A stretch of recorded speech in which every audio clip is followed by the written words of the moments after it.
Well, hello and welcome to the webinar, Beyond BRCA and HRD. I'm Maggie Nicholas Alexander, the Senior Director of Gynecologic Cancer Patient Support and Education at SHARE. Hi, and I'm Annie Ellis. I am a survivor of recurrent ovarian cancer, currently on a really long third remission. I serve as a research advocate with FDA, the Society of Gynecologic Oncology, a few other places, and currently I serve as chair as NCI's Council of Research Advocates. Great, and before the presentation begins, I'd like to tell you a little bit about SHARE. SHARE is a national nonprofit that supports, educates, and empowers anyone who has been diagnosed with women's cancers and provides outreach to the general public about signs and symptoms, because no one should have to face breast, ovarian, uterine, cervical, or metastatic breast cancer alone. For more information about upcoming webinars, support groups, and our helplines, please visit our website at sharecancersupport.org. All participants will be muted during the presentation. When Dr. Cohn finishes presenting, we will begin the Q&A discussion. You are welcome to give comments in the chat section during the presentation, but please submit questions through the Q&A section at the bottom of your screen. When asking questions, remember that Dr. Cohn is unable to give specific medical advice, so please keep your questions general in nature. I also want to mention that closed captioning is available. You can enable this feature by clicking the live transcript button on the bottom of the screen and selecting the subtitle option. This webinar is being recorded and will be available on the SHARE website soon. So now I'd like to introduce our speaker. Before I do that, this is SHARE's 8th annual Joan Sommer Educational Program.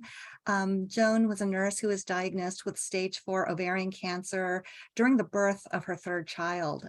She lived with ovarian cancer for 22 years. I remember there might have been a few really short remissions, but she was pretty much on treatment that whole entire time.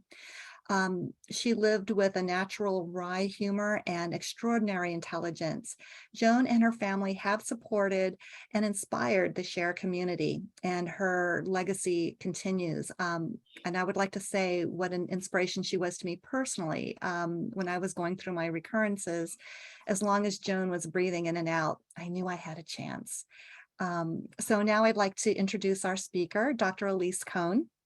She's the head of Gynecologic Cancer Therapeutics, the lead NCI Clinical Trials Network Core Correlative Science Committee, Clinical Investigations Branch, and Cancer Therapy Evaluation Program. She is involved in so much to bring better solutions to people with ovarian cancer. She's heavily involved in clinical trial development of practice-changing clinical trials. She spent over 2 decades overseeing a laboratory and clinical program at the NCI, focused on signals and molecular targets of invasion, metastasis, and angiogenesis. Just, all these things that are happening inside the cells. And while she's doing all this, she continues to take care for patients in clinical trials at NCI. So here to talk to us is Dr. Elise Cohn.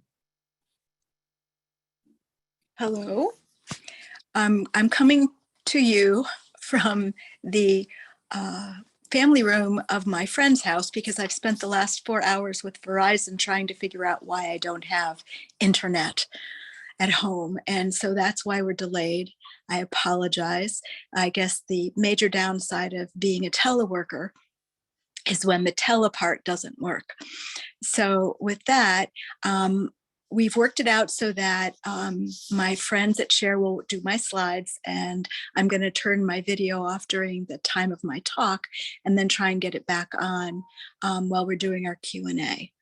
And so if you could put my first slide forward.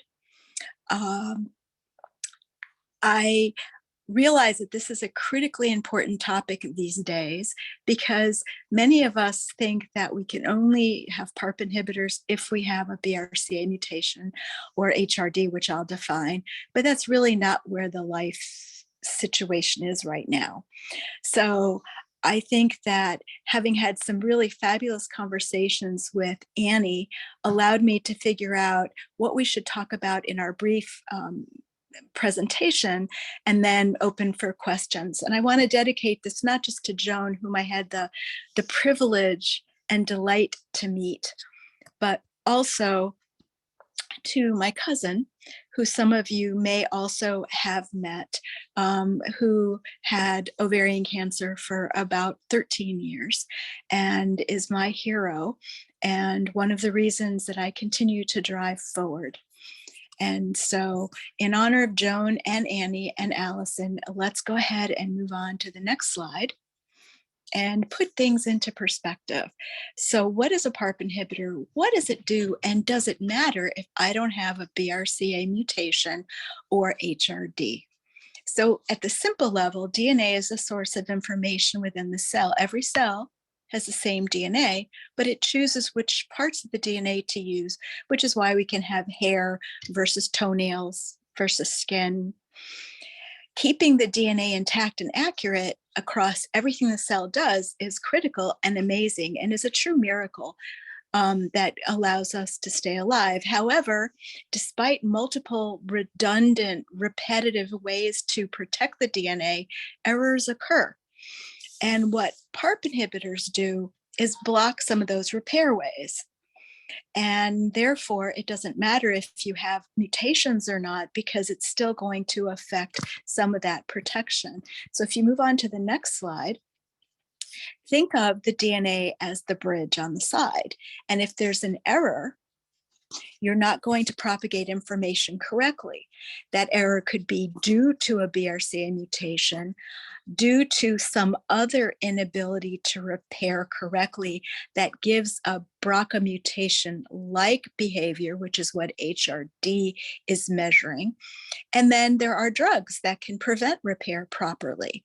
And if repair is off, the cell can do one of two things, one of three things. It can roll over and die, which is what we would like. It can propagate the error and continue, which is what happens in cancer, or it can attempt repair and either put it back so that you can drive over that bridge in a straight line, or try and get it far enough improved. So let's look at this in one of my favorite ways. Let's go to the next slide. So growing up, I, like many people, loved Dr. Dolittle, and I especially always liked to push me, pull you. So when we have DNA damage, again, whether it's from having a BRCA mutation or chemotherapy or sunlight, we have to fix it, which is repair. So the biggest thing of this last decade and a half has been inhibiting that repair as a way to hurt the cancer cell. So the best way to explain the value of inhibiting repair in my mind is the push me, pull you, because whether you push or pull, it's always facing you, but they're diametrically opposed. So next slide, you can imagine the left side is damage and the right side is repair. And if you pull in both directions, you're stuck, right? So go forward one more. If we think about that, then if we have damage and repair alone, it's a push me, pull you. It's going to go back and forth, and you're not going to get anywhere. But go forward one more. And here, if you prevent the repair, you prevent the pull, there's just a push. And the push and the pull are going in the same direction. And that is an opportunity. So if you block fixing and just let that injury compound, which is what the PARP can do and some of the other new drugs, that's a way of making progress. And that progress is applicable not just to women with BRCA mutations or HRD, but other women as well who have ovarian cancer. So let's go forward. And before I describe the whens and for whom do we recommend the PARP inhibitor, I want to just remind you that things are changing. The PARP inhibitor space, if you will, is based on clinical trials, and a lot of those trials were based initially on how long the patient cohort benefits, and not whether that benefit translated into an improved overall survival for those patients. And so now these trials are maturing enough that we're beginning to get overall survival data, which means that we have emerging new data that is actually not all coming out in a straightforward fashion, which means that we have to think about what it means. And it's a critical time to be speaking with your doctors and proceeding with shared decision-making as these new informations come forward. So as of last week, or the week before when the publication came out, ASCO's new guidelines, which I helped write, take into consideration new data, and we say there's no change in the recommendation for maintenance treatment with a PARP inhibitor in first-line therapy for women who have had benefit from their platinum-based therapy. And we don't qualify it. It's for everybody. BRCA mutation carriers, patients who have an HRD description, or patients who don't have either. However, the current guidelines no longer support single agent PARP inhibitor use for treatment of evident disease, which is different than maintaining a benefit already existing. And that's where the gray zone came into play, because new data came out saying that in the treatment setting, third line and beyond, women were not living as long if they had a PARP inhibitor, even though they may have benefited in the short run. The next slide is going to let me go through that in a little more depth. So about half of women either have a BRCA1 or 2 mutation or the quote unquote HRD description. Those women we'll step back, then we have 3 groups of women. We think that any woman with a BRCA mutation should be offered a PARP inhibitor for maintenance of benefit after primary chemotherapy. And that's across the board. We think that women who have an HRD description also should be offered. And for women who have neither a BRCA mutation or a HRD, it may be offered. And the reason for may is because there's been some hint of information that those women may not be in the long run at the full life cycle benefit. That's going to be looked at in more detail by ODAC at the end of November. It was just announced that they have the niraparib data, overall survival data. So right now we're saying May. We think that the olaparib and bevacizumab or Avastin combination can still be used for women who have mutations or HRD. So the big difference is we still think everybody should be offered, but we feel more strongly that it's important for women who have a mutation. Next slide. And if I'm not confusing you, I'm confusing me. Let's see. So for whom? For maintenance of benefit, front and second line, but only one time, we don't think you should have it twice. Right now, we think the best benefit is in the initial stage. But if someone never had a PARP inhibitor, has had a recurrence, has benefited from platinum-based therapy, then it's reasonable to go ahead and use it. And when we know more at the end of November, what I have in italics, use of niraparib for patients who don't have a BRCA mutation should weigh benefit against outcome risks. That information will come forward. So I'm going to tell you right now and apologize in advance. My friend has just come back from Costco and her dog is probably going to bark. I told you I was looking for the best situation and I apologize. I just didn't want to miss meeting with you. So if we go on to the next slide. So if we look at data briefly, for all 3 drugs for women who have a BRCA mutation, there's no question you can see the lines separate in a big way for time to recurrence. So clearly there's a benefit. And hot off the press data, and the next slide shows if we look out to 7 years for women who have a BRCA mutation and get olaparib, this is a solo 1 trial, there's definitely an overall survival benefit. So now you see why we feel strongly for women with mutations. If we go down one more, here we're comparing maintenance in first-line treatment versus maintenance in second-line treatment. And where we're seeing the biggest benefit is for women in first-line treatment. These are data for women with a BRCA mutation. And we think that that's why we say should get it. If we go one more down, the reason that we are a little iffier for HRD or for women who have neither is because there's a benefit in each case, but there's a diminishing return as we go from patients with BRCA mutations to those who are HRD, to those who are homologous, recombination, or wild type.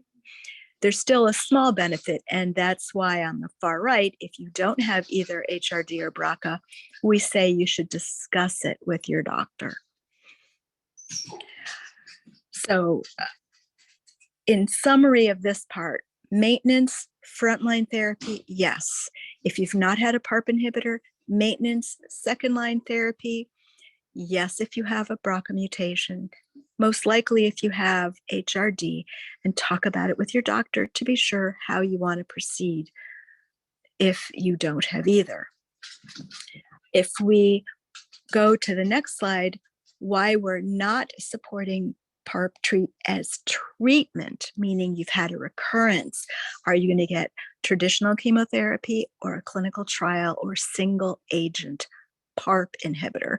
The reason we're no longer supporting it for single agent Parp inhibitor, and this is just for women with mutation, because that's where the FDA approval was, is you see the overall survival went in the wrong direction. Okay. Bottom line, we don't recommend single agent Parp inhibitor for anybody. Why are we no longer supporting it? Well, if go to the next slide, in a study that was done to look at time to second progression, women who had had olaparib, a Parp inhibitor, didn't do as well, they're in blue, as women who didn't get the Parp inhibitor who got the placebo. If we go down one more, we see that that was especially to platinum-based treatment.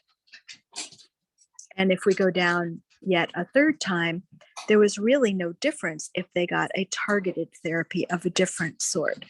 So what the field is hypothesizing, what we think is happening, is that having the Parp inhibitor in the treatment setting may be causing some, let's use the military term, collateral damage, whereby there's resistance to treatment that's occurring, not just to the Parp inhibitor, but to other things that we know are really beneficial. If we go down, the last part of the presentation, what do we do after Parp therapy? Should we try Parp again in anyone? Should we try a combination? And if a combination, with what? Well, the answer is a simple one to start with. There are absolutely no data that Parp works again, and I'll show you.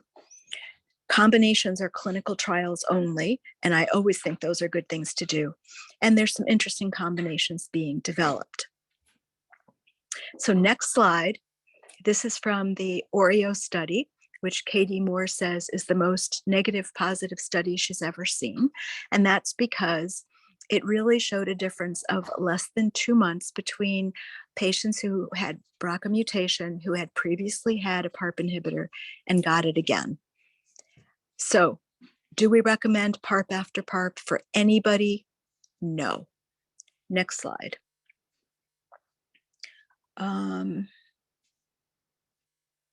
and this is the overall survival data that, I'm sorry, this is the non-mutation cohort. Here, there's a better effect, 2.5 months, but I'm not sure how clinically significant that is. So we'd have to think about it. But right now, we're still not recommending it. If we go down to the next slide, so what do we do? Should we try a combination? And my answer is sure, why not? There are no definitive data to show what to use, no data to say when to use it or in whom. So my favorite topic then is clinical trials. And the last slide is really a list just of our own clinical trials in the NCI program that I help oversee that lists a bunch of different trials, some of which I seem to have listed more than once, but there were even more. And we also have combo match coming, which is combinations, some of which include Parp inhibitors. So what I really wanted to tell you with this slide, which I will correct before it goes up on the web, is that there are a lot of options and combinations under development. And so with that, I'm going to switch so that I'm no longer in the middle of my friend's family room and allow her to do things. And I'm going to move where slightly so that I can take your questions. Are y'all still with me? If you move forward 2 slides, you will see just the NCI logo.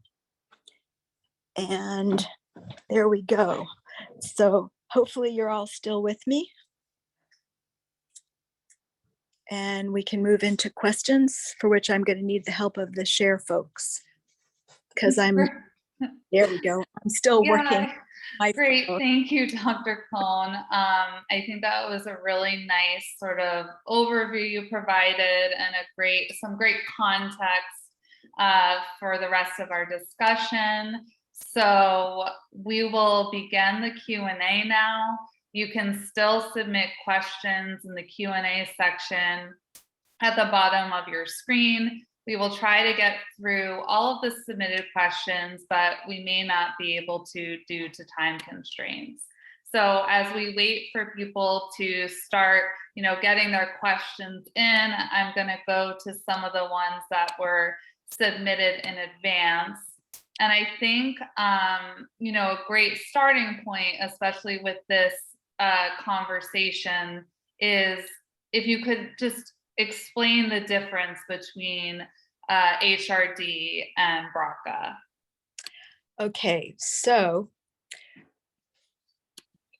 let's think about it as if with BRCA, you can be BRCA 2 different ways. Have a mutation that's passed down in your family that is harmful, and then the tumor gets a second punch, or it gets 2 punches on its own, but it's happening at the DNA level. The HRD is really actually, they're measuring a scar that happens in the DNA that tells us at one point in time, the DNA was susceptible to injury in the fashion that we see in BRCA. However, what it doesn't do is tell us what's happening right at the moment. And that's based on measurements of different things that are done when you get your genomic testing done on your tumor. And the 2 that are FDA approved are the tests by Foundation Medicine and by Myriad Oncology. They're slightly different tests, but essentially measuring the same endpoint. One of the reasons there's concerns about this HRD measurement is because it measures a scar. Now, if you had appendicitis, you had a lot of pain, probably. It was pretty awful. And you went to surgery and you had a little incision. Well, it may be X number of years later, you still have that little incision, but you don't have the pain anymore. And that's really the issue with HRD.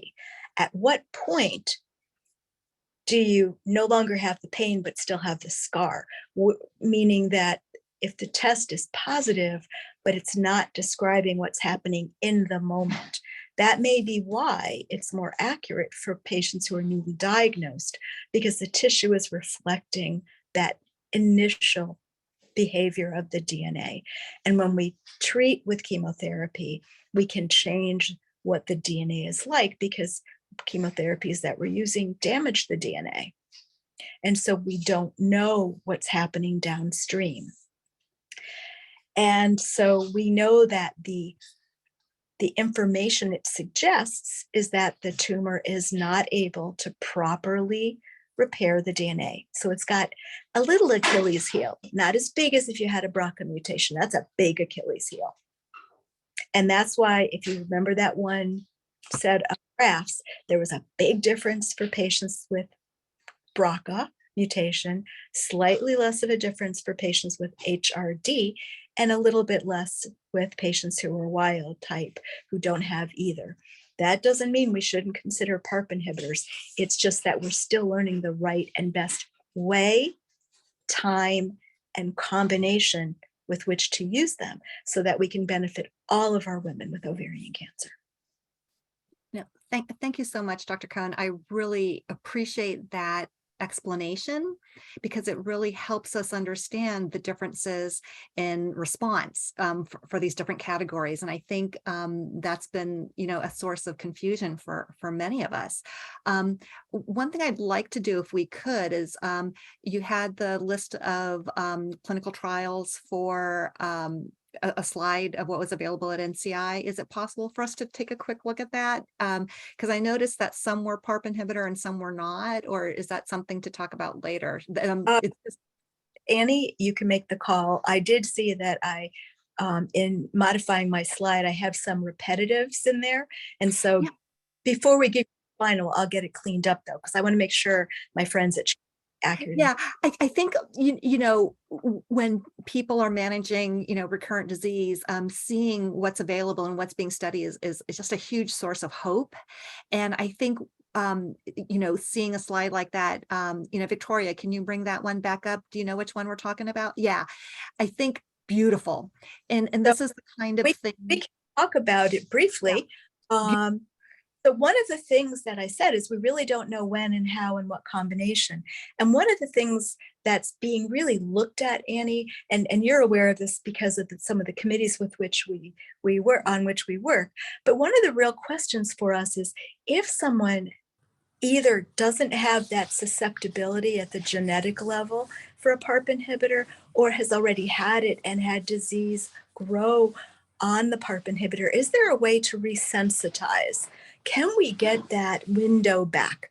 And so some of these are combinations trying to create recreate that sensitivity. So GY23 and GY29 are two of those studies. In GY23, it's for women who have recurrent platinum-resistant ovarian cancer, so someone who we never would have considered a PARP inhibitor necessarily. And we're trying to see if we can hit the different parts of the tumor environment by using either a PARP inhibitor with an angiogenesis inhibitor, which is cediranib, or an angiogenesis inhibitor, cediranib, with an immunotherapy, which is durvalumab. Or do we come from all 3 points of that triangle, hitting the tumor environment 3 different ways, which is the triplet? So that trial randomizes standard of care against 3 different experimental regimens for women who have had or unable to take bevacizumab. And right after it is a study of olaparib with or without copanlisib, which is an inhibitor of the PI3 kinase pathway, similar to alpelisib, which we use in breast cancer now. And that's based on data that suggests that perhaps if we inhibit that pathway, we might resensitize to PARP inhibitor. And so essentially you could go from GY23 to GY29, where patients are getting olaparib with or without copanlisib to test the question. And then the one right below it is actually doing the same thing as the first one, where we're adding in that immunotherapy to see if we can find safe triplet of olaparib, copanlisib, and durvalumab. So the similar idea, if you can hit from multiple different points of view. If we watched, my friend and I watched the stone soldiers of China the other day, and they were describing the way that they won was by attacking and outflanking, so hitting from 3 different sides. Well, that's kind of what we're doing here. We're trying to hit the tumor from 3 different pathways. Or in PI 10324, we're trying to use peposertib, which is another one of those repair inhibitors. It knocks out a critical pathway involved in repairing DNA. And what we're trying to do is injure the cells with Doxil, which we know is a good drug, and then augment that injury with peposertib. And then you can see where I made my typing mistake and put them back in again. As we slide down further, there's different combinations. There's a new one getting ready. It's probably going to be open halfway through next year, which is using olaparib. It's not on here because it's not open yet. It's not, but it's adding an ATR inhibitor, which is the new hot topic. Again, inhibiting part of the pathway that's important for protecting from Parp inhibitors and protecting by repairing DNA. Now, combo match is kind of a new idea. Previously, the NCI had a program called Match.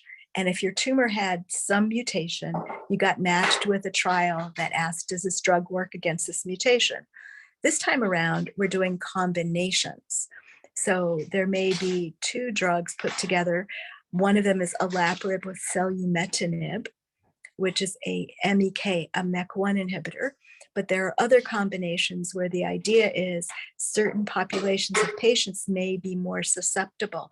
And so olaparib selumetinib is going to be for patients whose tumors develop a RAS mutation, KRAS, which happens in some high-grade serous cancers at a later date. So most of our trials are trying to either work around changes that occur during development of drug resistance or optimize use of agents from multiple pathways to try and hit the tumor in multiple ways to knock down its survival path. Yeah. Great. So, Thank you. Oh, go ahead, Maggie. go ahead, Annie. Yeah, no, looking at the Q&A and chat there, I want to maybe do one or two more questions on olaparib for, non-HRD, non-BRCA populations.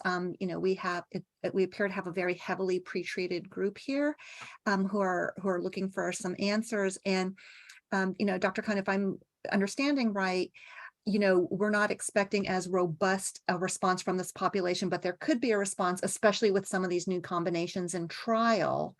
I don't know if that answers a couple of the questions here, but there was also a question about PARP inhibitors being introduced after perhaps a second cytoreductive surgery.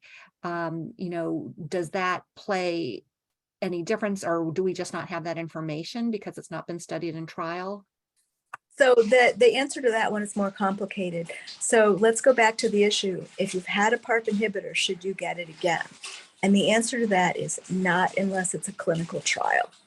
There's absolutely no evidence that using it again, even after a secondary cytoreduction, has any benefit.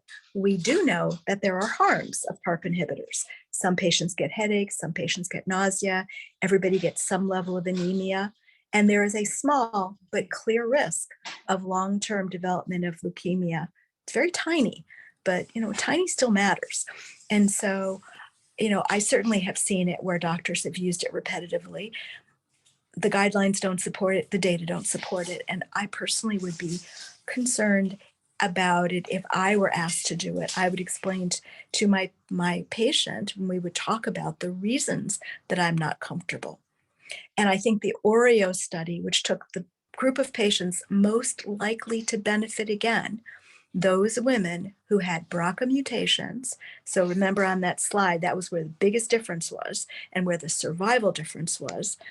So women who are BRCA mutation carriers who benefited from platinum and benefited from their prior PARP inhibitor. And the difference was 1.5 months. So I think if you've never had a PARP inhibitor, it's worth talking about. Does it fit into where I am now in my path? If you're still platinum sensitive, yes, but we don't recommend it for treatment as a single agent, and there's not an approval in that setting. And there's been just enough hype in the last 3 or 4 weeks and during the summer about this withdrawal that I'm not sure how insurance companies are going to be willing to pay in the settings where the approval has been withdrawn. So these are not cheap drugs without insurance support. So that, I think, complicates it a little bit too. Great, thank you. And I see that there's still a lot of questions about PARPs, but I'm going to try to shift the conversation a little bit because we are getting questions about some other things.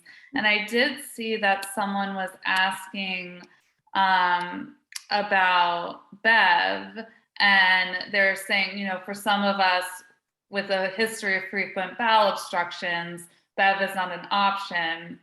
Do you know if there's anything coming up to potentially replace it or be used instead of Bev? That is a great question. So it's never been published, to my knowledge, yet when I talk with my colleagues, we all have the same impression, which is that the greatest risk of bowel perforation, blowing a pop in your poop, right? And getting it inside instead of outside, not a good thing to do. So bowel perforation is most highly risk in the initial exposure to bevacizumab. We don't understand why. If you've had a very recent obstruction, like you've had to be hospitalized or something in the last month, I would probably be cautious, but I wouldn't put a black and white no on it.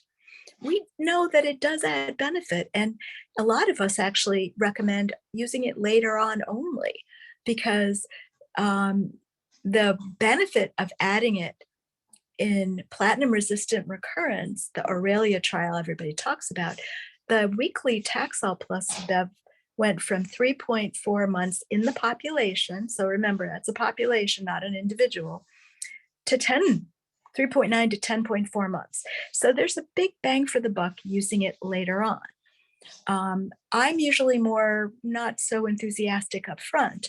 It is approved broadly in the US, but if you look elsewhere in the world, its initial use is limited to patients with bulky disease or large volume of fluid in their belly, large ascites.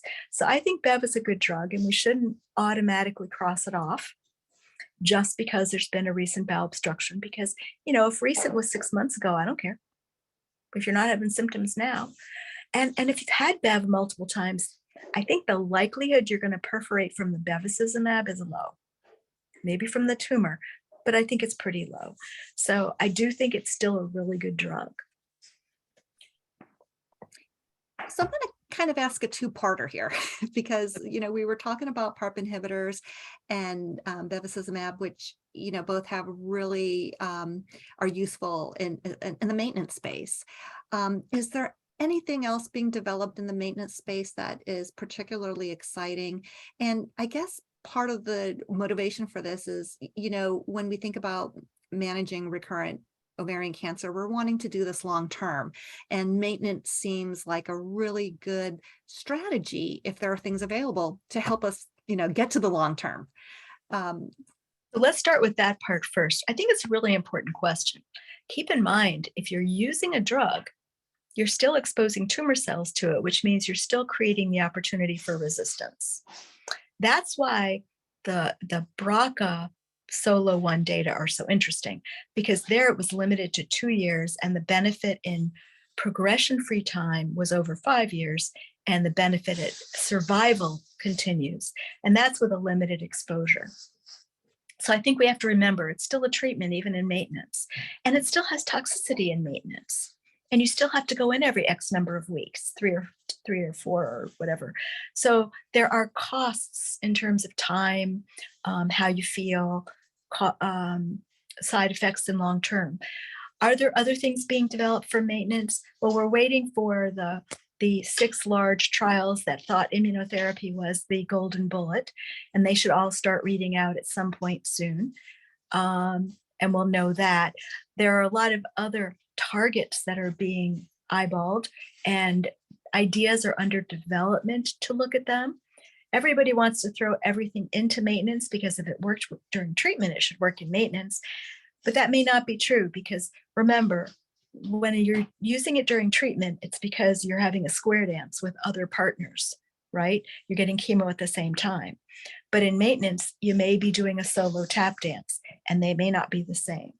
And so it's important that we don't generalize, but that we do thoughtful tests. I think everything going on with the Parp inhibitors has also reminded us that something that may help in the short run may or may not help in the long run. In breast cancer in the 90s, there was this amazing push. If you didn't get a bone marrow transplant, you weren't going to do well, which is really just doctor speak for getting slammed with such high doses of chemotherapy that you had to have cells given back to repopulate your bone marrow. Otherwise, you didn't have any, right? So, and what it did was it gave a long period, but it didn't change survival or the number of treatments women ultimately needed. And so while it seemed promising in the beginning, as we got perspective, and that's sort of what's happening with Parp inhibitors. So while I think maintenance is a great idea, if it works and shows that benefit, like the solo one in that unique population, I would be cautious. There are other treatments and other cancers where the same issue comes up. Sometimes there's collateral damage of the treatment, like with olaparib and others, you get into anemia problems. And so we have to keep in mind not just the acute time, but also because our goal is time with capital T, we want to be a little bit thoughtful about what's going to be needed as we go out further. We don't want to cause more harm than benefit. Yeah, and I'm going to jump ahead, Maggie, please forgive me, because I think this really ties into one of the questions I'm seeing in the chat about, if the benefit, for someone who doesn't have HRD or BRCA, is a little bit smaller. Some people may choose not to, proceed with the maintenance. And what are some of the things that patients could be asking their doctors if they fall into this category to help them make this decision? Great question. I would ask, first of all, what do the data show, recognizing that that's a population and populations give results in percents, right? Whereas we are each individuals. But based on that population information, is this really going to add a lot of benefit? If it's only giving me 3 or 4 months, but it may be increasing the potential for me to develop platinum resistance earlier, then if I lose my susceptibility to platinum, that's a big price. So what are the benefits of taking it? What are the risks of taking it? What does it portend for me long-term? Are there combination studies that are more exciting that are available or may ultimately be more targeting in a different way that could be useful? Remember, clinical trials, some people are afraid of them. That's fine. Sometimes the data are too good with the new information to do a trial. And sometimes we're waiting for them to read out before we really know the best answer. Right now, we're in a conundrum because we're getting the survival data, which are making us rethink. So I think that in shared decision-making, you really need to not be shy about asking questions. What's in it for me as a patient? What is it going to do for me that's good? What risks is it going to create? Is it going to take away my platinum sensitivity? Is it going to hurt my bone marrow? Is it going to increase my risk for leukemia? Is it going to mean I have to come in every 3 weeks for treatment for 2 years? Especially if you're commuting. Not all of our patients can walk down the street or have a 5-minute drive to the doctor. And that's a cost as well. Time, your time away from work, away from family, away from what you want to do, time not feeling well after an infusion. There are a lot of different costs. And I think you should have the right to balance all those things in the decision that you ultimately make with your doc. Great, thank you. And so we're getting some questions about antibody drug conjugates. And so I'm just wondering what your thoughts are on them for maintenance or for treatment. Well, let's talk about what antibody drug conjugate is. Let's first tear it down to its underwear. Okay.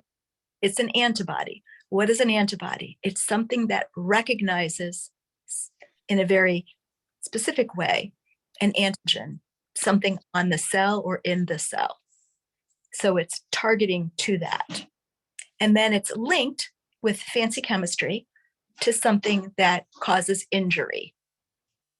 That injury may be a drug that's too toxic to give, that's now linked to the antibody, or something else. But what you're really doing is you're trying to take that injuring chemotherapy type agent and get it more specifically to the cell.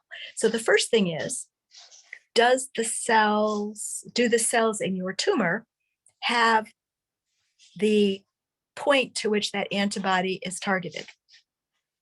That's the first question. And some of them, especially the folate receptor ADCs, mirvetuximab and the others, some of them actually work best only when you have a very high expression of the target. Not all of them, but there are limitations. And then the other question is, what are the safety parameters? Because they're not all safe.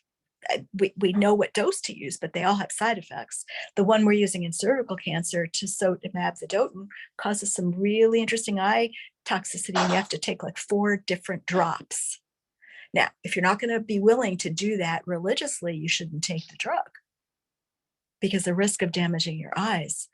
So with the ones that we now have available in clinical trials for ovarian cancer, the question is, does your tumor adequately meet the criteria?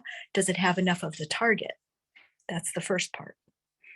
And so are they being tested in maintenance? Well, pretty much now any company trial seems to treat and maintain. Why? Well, the company's out for money, right? So if you're going to give 2 years of maintenance or forever maintenance, that's a big chunk of change. So not all those studies are actually testing it by itself,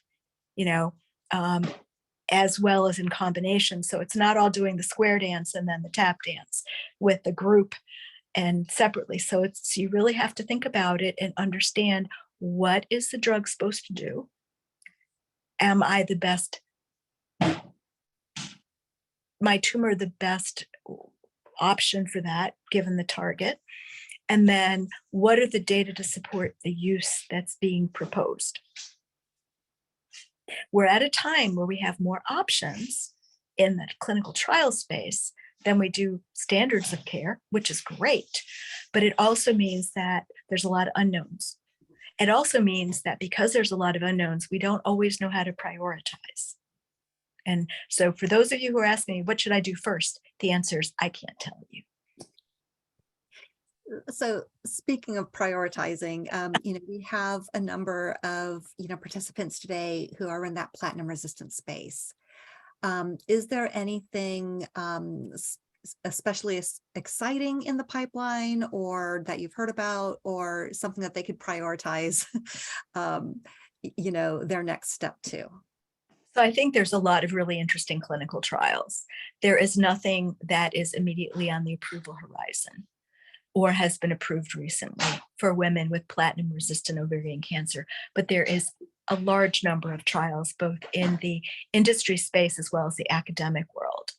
How do you pick between them? Well, first, find out what you're eligible for, because some of them will have restrictions, especially company trials, for how active you are, how many prior regimens you may have had, what your counts are, what your liver function is.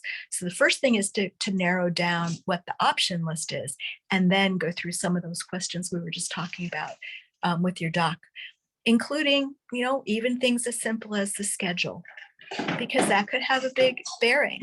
Some things, where is your tumor? The questions I always also suggest are, what end organ function do I have from the disease? Has it caused obstruction of my kidneys or bowel obstruction? Do I have any end organ damage from my prior treatments? Are my platelets consistently low? Am I running consistently anemic? Those are 2 important steps. what have I already had some semblance of and my tumor didn't respond? Because you don't necessarily want to go back into the same sandbox that you were in. And importantly, what are you willing to balance in terms of the quality of life that you want? So that would be schedule, oral versus IV, frequency of admission or frequency of clinic visits. So I think that those are all different categories, all of which are important to add in. I think that we still have a number of good standards of care as backups, but I think it's an important time always to look at clinical trials. And right now, as I said, the number of new agents is daunting. Many of them, especially the ones that are in the DNA repair category, are very exciting. And some of the combinations are really interesting. Great. And I'm looking at the time, and I think that we only have time for about 1 or 2 more questions. And so I think a good place to sort of wrap things up is, what do you want patients, what is the main takeaway you want to give patients who are not BRCA or HRD? What is the main takeaway to give them? The main takeaway would go for everybody. You are important and you are an individual, and your individual needs should be met. No question is too stupid or too unimportant to ask.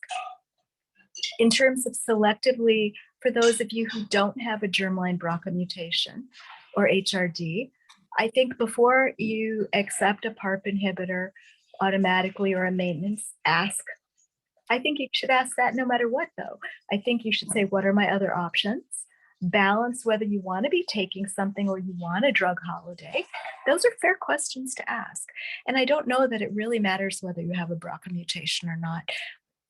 You are a consumer, you are a patient, you are an individual who has rights and should be able to get your questions answered to help you pick what, with your doctor, what you feel is going to be the best choice for you.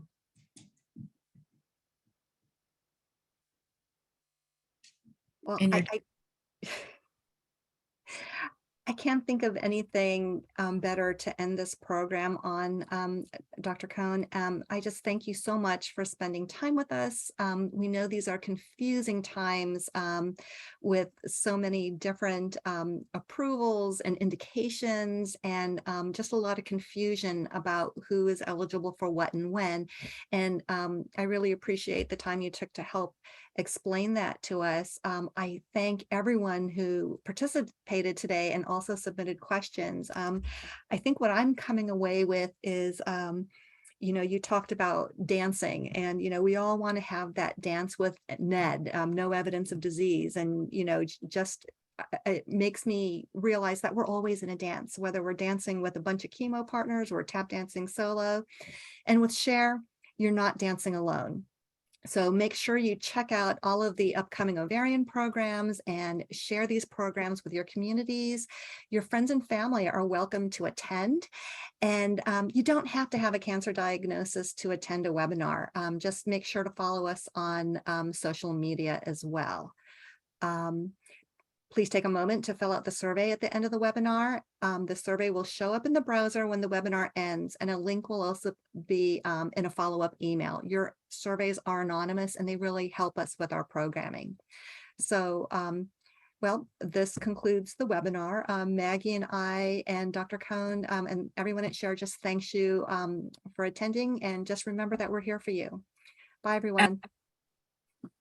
And if you have questions, always reach out to Annie and me, and I'll be happy to help further. Take care, everybody. Bye. Thank you, everyone.